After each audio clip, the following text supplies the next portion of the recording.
tayo. We're resourceful. Okay. Kaya mo bang matulog sa bubong pag may baha? Kaya. Okay, Hindi yun yun naman yung point pala. kung bakit nagagalit ang mga Pilipino. Let's Ang hear. point is, bakit nila tayo ini-encourage maging practical for Noche Buena? A once-a-year event na sana nagfe-feast ang lahat. Kasi May nagtatanong pang-feast yung mga tao, ba? kasya ba? Hindi kasya naman eh. Gusto lang naman nila maging practical tayo. Ang question is, why? Kanino nang galing yung statement? The statement came from a government official amidst all of these things that are happening right now, flood control issues, tax issues, and all that. So it's like saying, guys, hindi namin kaya mag-provide ng public transport. Pasensya na, kaya nyo naman maglakad, di ba? Oo, kaya kung kaya. But why do we have to? Noche Buena is supposed to be a time of joy, abundance, gratitude. Abundance. Instead, para siyang Survivor Philippines. O, ang challenge ni Kuya today ay 500 pesos pagkasyahin mo. Problem is being told that we should shrink our happiness because someone else refused to shrink their greed. How can you celebrate abundance without money to celebrate it to begin with? Diba?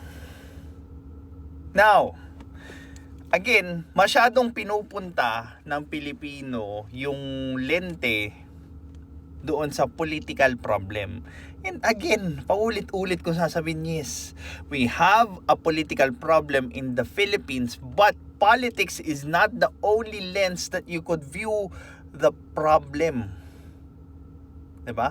Pwede din yan sa economics, pwede din yan sa personal skills, pwede din yan as a problem on creating value, pwede din yan as a problem on gaining money. Diba? Kasi again, with all the corruption that is happening, some people are thriving. I mean, honest work, honest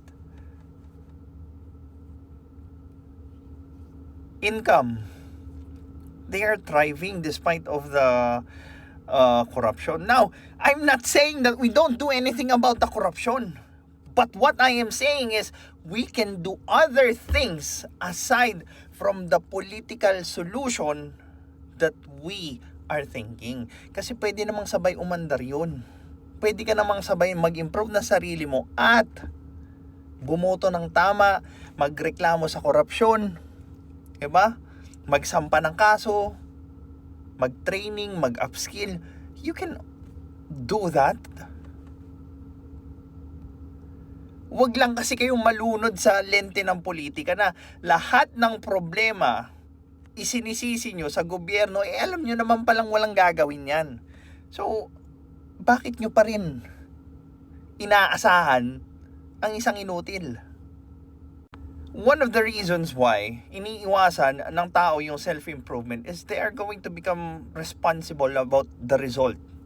They don't want to fail.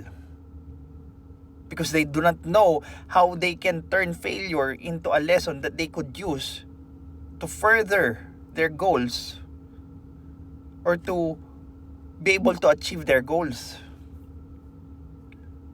Diba? When they fail, papasok na nila yung iba't ibang klaseng excuses. Kesyo mahirap, kesyo walang time, kesyo traumatic, kesyo hindi mo naiintindihan ako, so on and so forth. All of those are limiting belief na inimpose mo sa sarili mo. And once you start solving a problem with a limiting belief, hindi na pupunta yung utak mo into finding answers with that direction. Shut down kaagad yung path na yun. Ang dami doon sa comment section ko, 'di ba? Pinagsabay nila yung trabaho nila, yung pag-upskill nila, yung pag-aaral nila, and voila. They've earned more than me. 6 digits, boy. 'Di ba? Oh.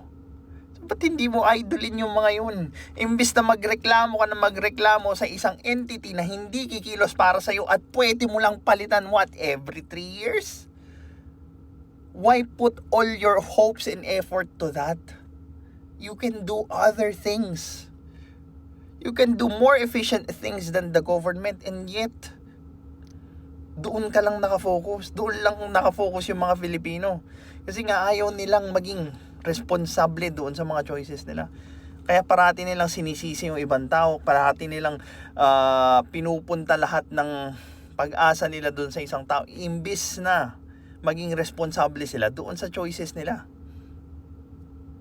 'Di ba? If yung choice mo yung nagpunta sa'yo sa kalagayan mo, or once na ma-realize ng Pilipino na yung choice mo yung nagpunta sa'yo doon sa kalagayan mo, then yung choice mo rin, yung personal choice mo rin, yung makakapag-alis sa'yo dyan sa kalagayan mo. Gets?